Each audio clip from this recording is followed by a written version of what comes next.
Hi everyone! Today we're making a Beauty and the Beast Belle-inspired capelet. This is my third Disney Princess inspired capelet video. I made a Tiana in the last one and Cinderella in the one before that. I'll link those videos on the screen here if you'd like to see them. Now, Belle wears two outfits in Beauty and the Beast. The first one is the blue provincial dress that she wears in the village, and then the yellow ball gown that she wears at Beast's castle. Our capelet will take inspiration mostly from her ball gown. And another element I want incorporated into the capelet is the enchanted rose. So let's start with some sketching. First, I need to define my colour palette. My primary colour will be yellow, but I definitely want some red in there too. And this will be our yellow. The capelet will have two layers. The bottom layer will be red, and this will have a lining fabric, and the top layer will be yellow.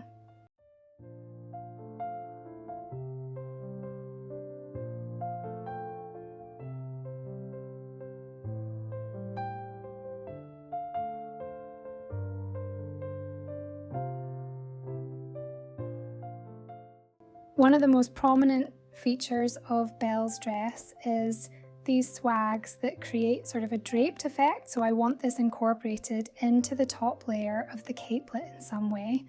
I'm going to try and figure out how many I can fit on both the back and the front. To do that, I'm dividing the space I have on the back to equal parts, and it looks like I can fit 4. On the front, I'll want them to be the same size, and it looks like I can do 2 on each side. The shapes will be created either by pleating fabric or a gathering technique. I think I'll try out pleating first, and if that doesn't come out right, then gathering will probably work fine.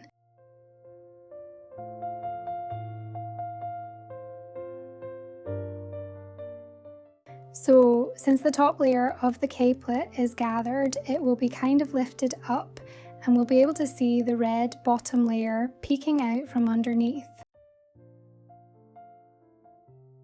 The front of the capelet needs a closure, and this is where our enchanted rose will come in. I will also want smaller roses added on my gatherings for a more dramatic effect, and that's what I have in mind for now.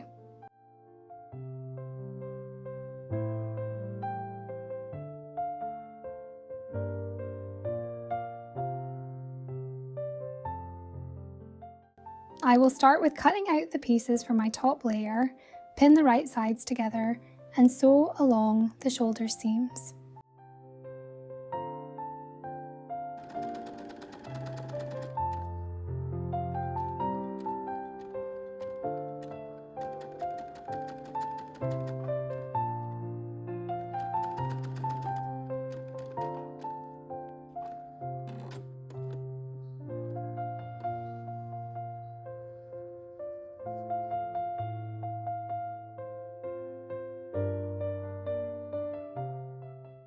I want to take out a portion of the fabric from each side because I want the capelet to be less flowy, and that will also help with creating our gatherings later.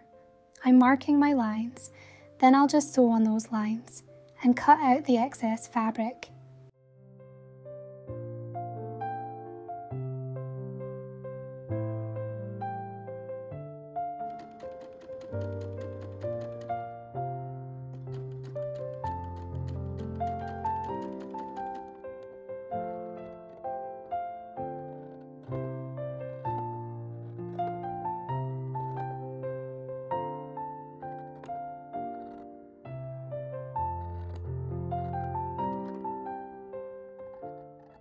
For my bottom layer, I'll just repeat the same steps. I ended up using this light yellow fabric as my lining for the bottom layer because I ran out of the red fabric.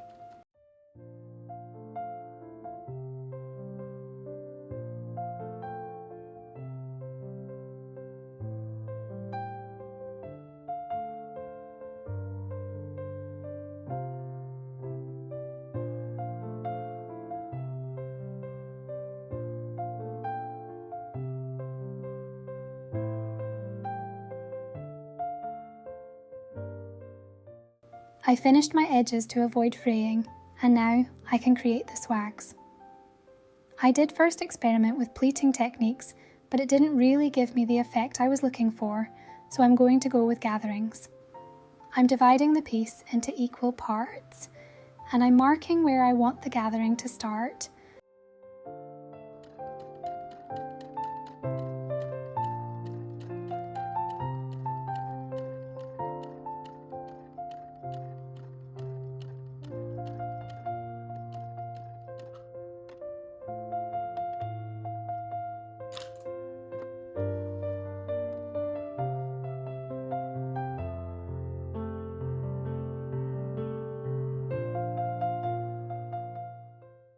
I'm marking my seam allowance and I'm going to turn it in.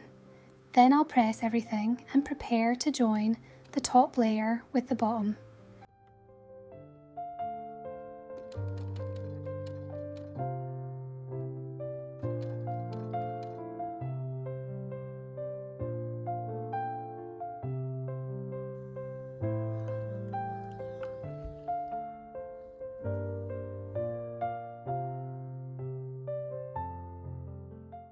I'm going to just roughly add in my gatherings, but I won't fix them in place, because I want to finalise the shape of the swags later, after I join all the capelet pieces together.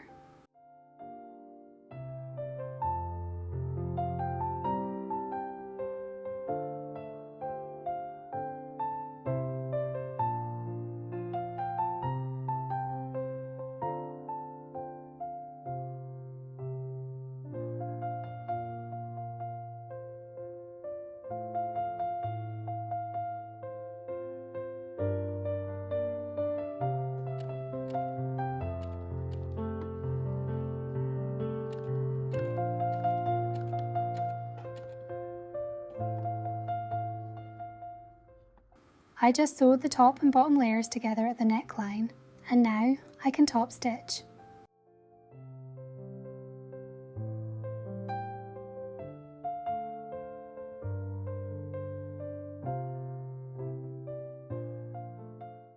Finally, I'm giving the swags their final shape, and I'm going to knot and fix them in place.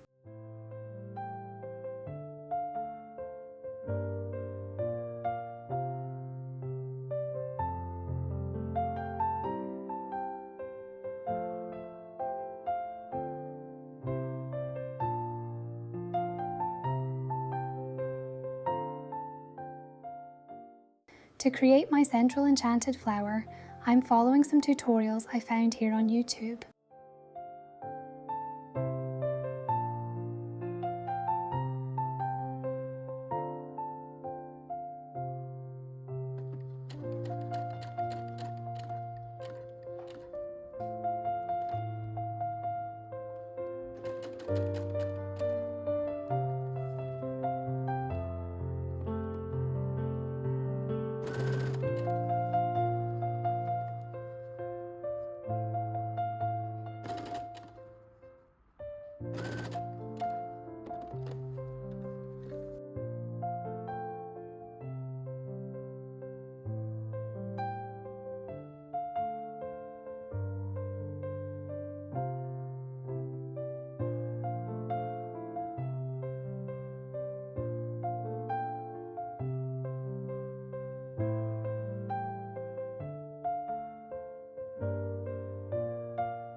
For my smaller flowers that will be attached to the gatherings, I'm doing the same thing, except these will be smaller. The ones on the front of the capelet will be slightly smaller than the ones on the back.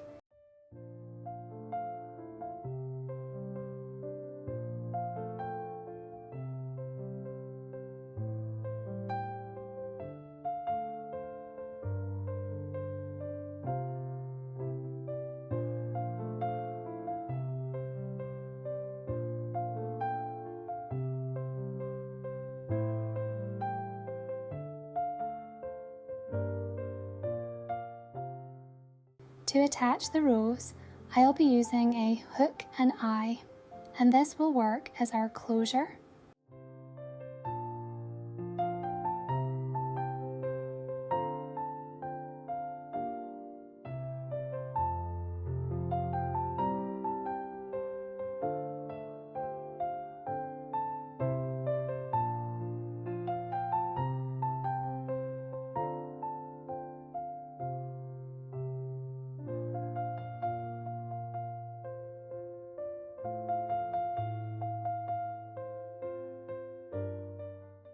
And we're done. Let me know what you think, and also let me know which Disney princess you would like to see next.